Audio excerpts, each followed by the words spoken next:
I wanted to do a show on food and health for a long time, and I'm very grateful that we have Dr. Day with us today to talk about this. For those of you not familiar with Lorraine, I can mention that she is a physician and an acclaimed orthopedic trauma surgeon that in 1992 developed breast cancer, biopsy proven, that became so severe that it eventually was diagnosed as terminal. But she refused chemotherapy, radiation, and mutilating surgery because of their dangerous side effects, and chose instead to get well by a totally natural 10-step health plan. I can also mention that her website is drday.com, and that's DR for doctor, so it's drday.com. And she has a lot of material on her website, and there you also can get her DVDs, her videos and CDs on all kinds of health-related issues and much more. And we'll talk a little bit more about those later on too. And today, as I said, I've invited Dr. Day to mainly talk about food and health, and what kind of food is good food, and what is bad for us. And if we choose a vegan diet like I have, is there something special that we should take into consideration? And is there something more to good health than just right food and exercise? So there's very much to talk about. So welcome to the program, Dr. Day, and thank you for spending some time with us today. Well, thank you very much for having me. It's a pleasure. It's a pleasure. It's great to have you here. And as I mentioned there, you have quite an amazing, background story, so to speak, on how you became well and so forth, and in regards to your plan that you have developed. And I just wanted to ask you right from the top here, so to speak, when did you first start looking at a vegan diet as the best way to get well? Or maybe I should ask you first, you are a vegan, that's correct? Yes, I am, and I was not always a vegan. And in fact, in the late first of all, as you said, I'm an Orthodox doctor. I was in the heart of Orthodox medicine as an orthopedic trauma surgeon. Not only was I vice chairman of the Department of Orthopedic Surgery at the University of California, San Francisco Medical School, training hundreds of doctors myself, but I was also chief of orthopedic surgery at San Francisco General Hospital. So I was in the heart of academic medicine. I was never on the fringes of medicine. I was on national committees. I testified to the government on certain issues. I was again, a prominent person in Orthodox medicine. Yeah. I believed everything that they had taught us, and I was teaching my medical students and interns and residents the same thing. In the late 80s, actually in the early 80s, AIDS just absolutely mushroomed in San Francisco, where I lived. And I operated on more AIDS patients than any surgeon in the country because I was at San Francisco General Hospital. Yeah. And all the time, my government, the United States, was telling us that this was not dangerous for surgeons. Now, that seems ludicrous now, but for years they were telling us that. And then they admitted that AIDS could be transmitted by needle sticks, but only for drug addicts. It couldn't be transmitted to healthcare workers. And I realized that, they were they'd lost their minds or something. So anyway, I was contesting with them all the time for more protection for us. And then on October 2, 1988, I think it was, the government finally admitted that a healthcare worker had gotten AIDS from a single needle stick, which they had denied could even happen, which was, of course, stupid for them to say it couldn't happen. Yeah.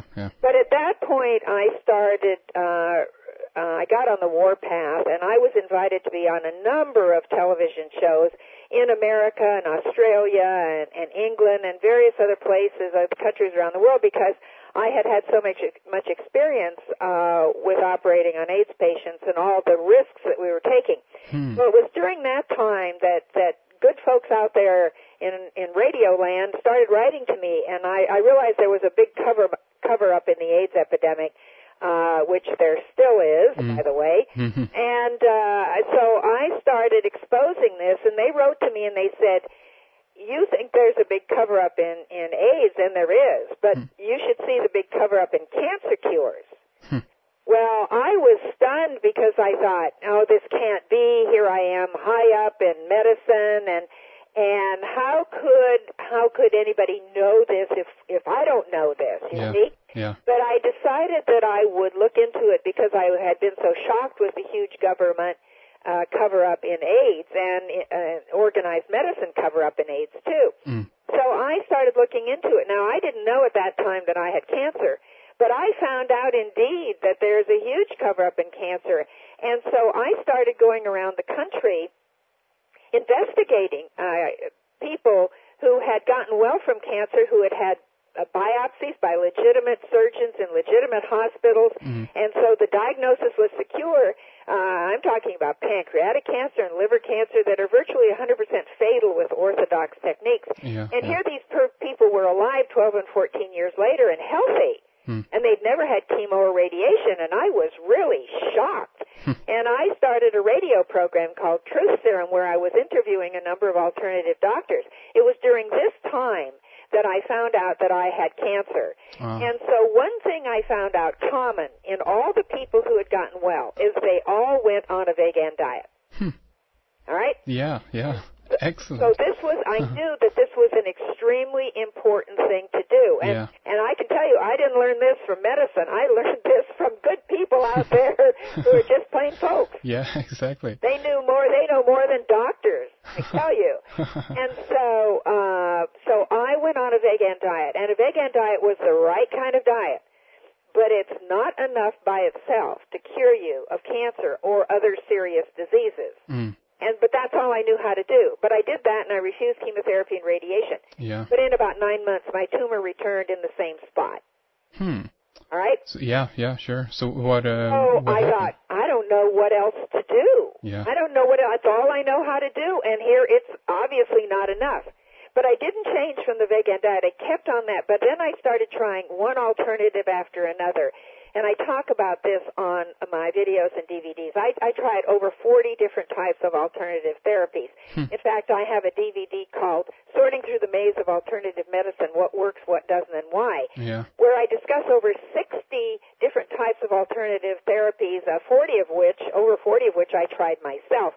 But my tumor kept growing. And in fact, it grew from the size of a marble to the size of a large grapefruit in less than 3 weeks. And anybody wants to see how bad I got, you can look at my website at www.drday.com and you can see the pictures of me there.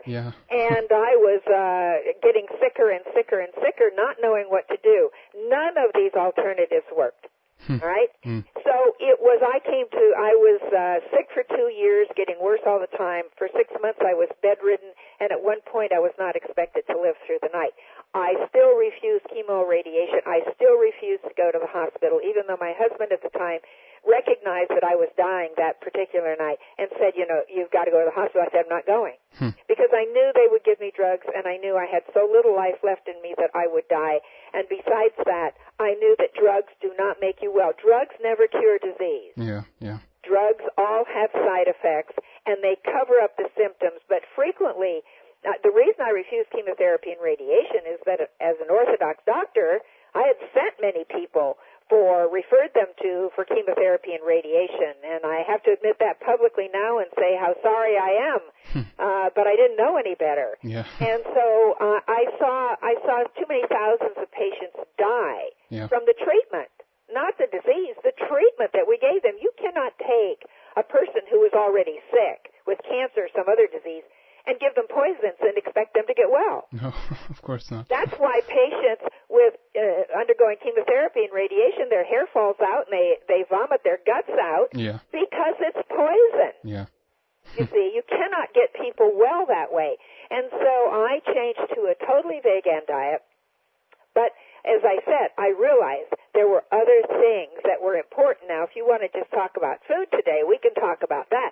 But I just want to tell people that on my videos and DVDs and CDs, there is a 10-step plan. And there are 10 parts of the plan that you need to do to get well.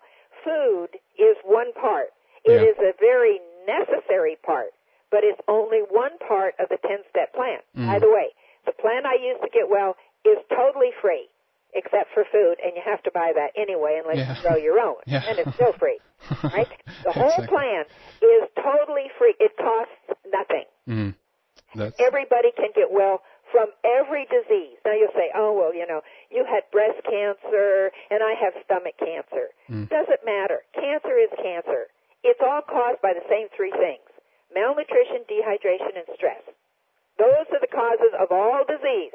Now, people are eating plenty of calories, but they're not eating good food, so their bodies are malnourished even while they're becoming obese.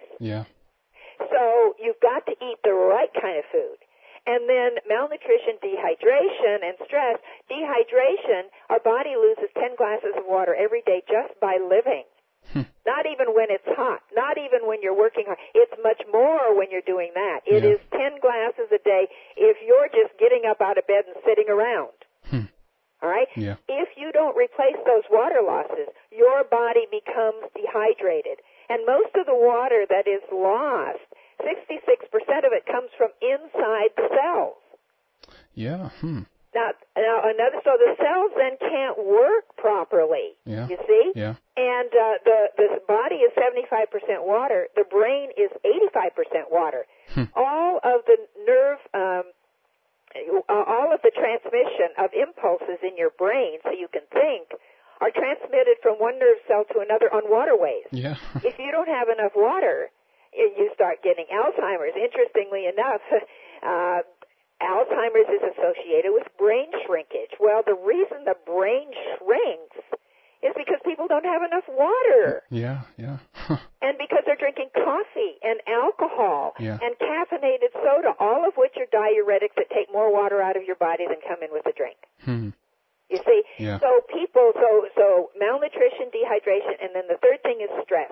Stress is also very dehydrating, and stress is very damaging to the body. And orthodox doctors in their research are still trying to figure out, does stress cause disease? Well, that's stupid. Of course it causes disease, because when you are stressed, the body has a special mechanism, which every doctor learns and a lot of lay people know. It's the fight-or-flight reaction.